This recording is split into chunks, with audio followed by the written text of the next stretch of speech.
haste to get out of here one of our earliest. So today in the general sessions, my commissioner over here asked me a question in front of the audience about like this, about the how do you say that?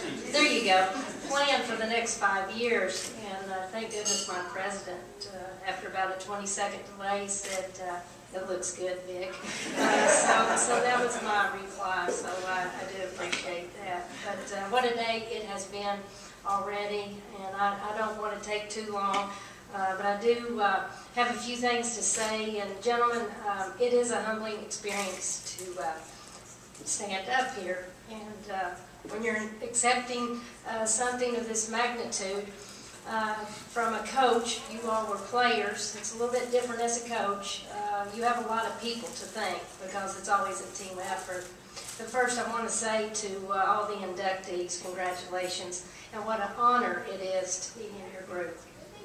I am accepting this award on behalf of a lot of people, especially from Carson-Newman. I know this is a conference award, but my goodness, that's my second family. My softball job, I did not know that softball is what the Lord had in store for me. I played basketball at Carson-Newman and went on, got my foot in the door as assistant basketball coach, and then I went on to coach volleyball for 2 years. Got down to 105 pounds coaching 2 sports, and what happened? They asked me to coach another sport. I was in the cafeteria. Dr. Maddox and Ken Sparks sitting there. I was taking my tray back, and as I was leaving, they said, "Young lady, can we have a conversation with you?" And I said, "Well, sure." So I sat down at the table, and 5 minutes later, I was the head softball coach at Carson-Newman. So that's a true story. So I taught 3 activity classes. I was the head volleyball coach. I was now the new elect softball coach and the assistant basketball coach. But I still thank the Lord every single day because He was preparing me for something bigger and better. Also, I want to say a word. I saw Ken Sparks' picture go up.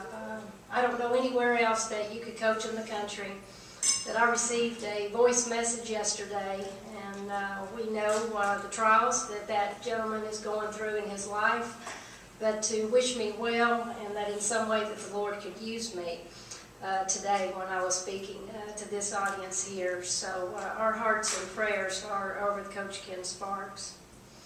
Also, I would like to say to my conference family, to the Commissioner Britz, to Doug Eccles, the former commissioner, we've spent a lot of times together, and to Elaine Keeby, the hard work for the food, for this nice banquet that is here presented for all of us today. Every year it seems to get bigger and better. But my, it doesn't matter what we need from the conference office, they are a phone call away, and anything that we need, they stand ready to go to battle for us. They also keep us in line as well, but my goodness, how we appreciate that. To my Carson-Newman family, to Dr. Maddox, who took a chance on a 23-year-old that was young and that was green, finishing up her master's at the University of Tennessee, and Coach Lewis Bibbins, who I served as the assistant basketball coach. But again, I say to get my foot in the door because it did lead me to softball, and I think that again, in itself is where I'm supposed to be, but I thank them to this day. I'm very thankful for that. Also, David Barger, who is here today. David and I worked hand in hand for many, many years. It means a lot for him to journey over here, but what an inspiration, what a mentor he had been to me. On the administrative side in particular for all of those years, the coach kind of wanted to come out in those administrative meetings, and he kind of pulled me back a little bit. And needed to do so. Also to my athletic director of who I work under now, Alan Morgan. I say if you can't coach and play and get fired up to go do that under his tutelage, you don't need to be at Carson-Newman, and I sincerely mean that. The energy that that man has given to us, how we so appreciate. And his wife is included in that package as well. It doesn't matter if there's a recruit, she's Johnny on the spot to help us out. I also want to mention my president. I know I probably won't get a raise after this, but I'm going to mention it anyway. He and his wife are here. Dr. O'Brien, the first time that I ever heard him speak, I knew that we were going to have a bond that he probably, I know he knows today, but he spoke about his mother. He spoke about the sacrifices that she made for his education, for his life. And boy, my ears perked up just then, because Dr. O'Brien, I feel the exact same way. Again, there have been people along the way that have guided my path. Most importantly, I hope that I can say the Lord and Savior of my life. He's directed my path, I know that. But I also have another family, and that's my family sitting right over here. My husband, Matt, he's known as the groundskeeper. He gets all the credit, and that's perfectly fine. But he takes great pride in our field and stuff. But he loves his wife, I always say, win, lose, or draw. He's right there in my corner. My brother-in-law and Robert Caleb, my nephew, they're here tonight. A couple of my nieces and nephews could not be here, but I do want to take a minute. My brother and sister, the greatest gift that they've given Aunt Vic and Uncle Matt is their children. They have shared those children with me from the time that they were in the crib, and that is my heartbeat. My brother and sister, I want to mention one other thing. I'll get going here, I promise. But they don't know this, but I use them on every recruiting visit. I truly do. In our family, education was important. Our parents, my mother, if she had her way, we'd all have 16 degrees and we'd still be going to school. We really would. And that's okay.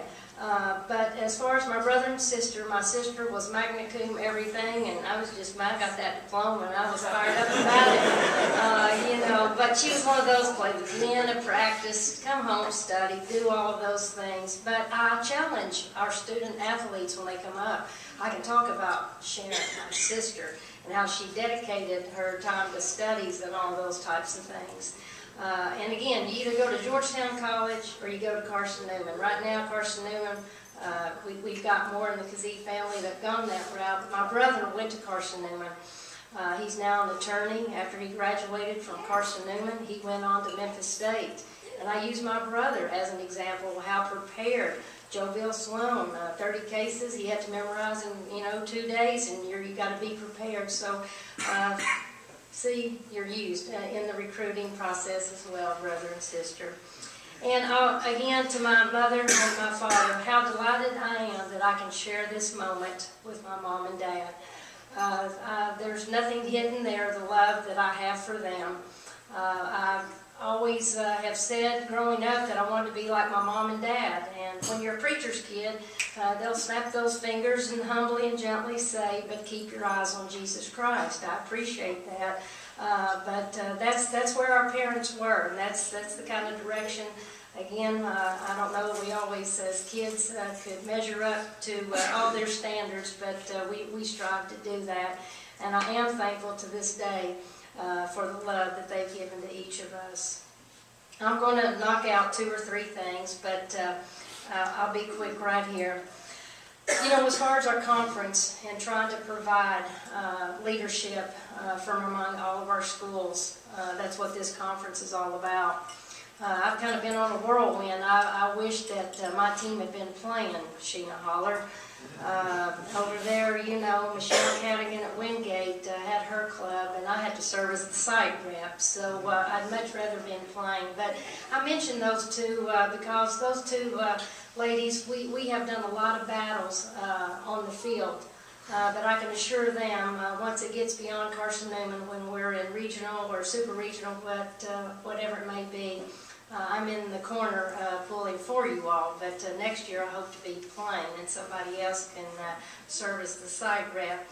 But I say that to thank our conference for how they are pushing and trying to instill each institution to get active and to be in all of those positions. 48 hours ago, I was in Oklahoma City serving as a site rep for Division II softball, and it looks like Division II is going to get to play where Division I gets to play, as many of you all have seen that on TV. So again, I just want to say back to our conference for their leadership of doing that. I want to leave with this. I think in life, everything we can look at it, it's either a gift or it's a sacrifice. I look as obtaining my job at Carson-Newman as a gift. I want to thank each and every student athlete that I had the opportunity to coach. This coach right here never crossed home plate. She never threw a pitch. She never got a base hit. She never hit a home run. Many, many gifts that I have been given. And also in life, we can look at things as a sacrifice. And there have been many, many of you sitting out there tonight that have paved the way for people like me. And I want to say thank you. That too is much like our spiritual life, isn't it? Our salvation was a gift, and it also was a sacrifice. Regardless of the committees that are here tonight, regardless of the all-conference teams that are here tonight presented, regional and even at all-American level, tonight we must be reminded that we should be about the Masters team. I want to say thank you again from the bottom of my heart. And as I represent Carson-Newman University, I want to thank you for this night, for myself, Carson-Newman, and for my family. Thank you.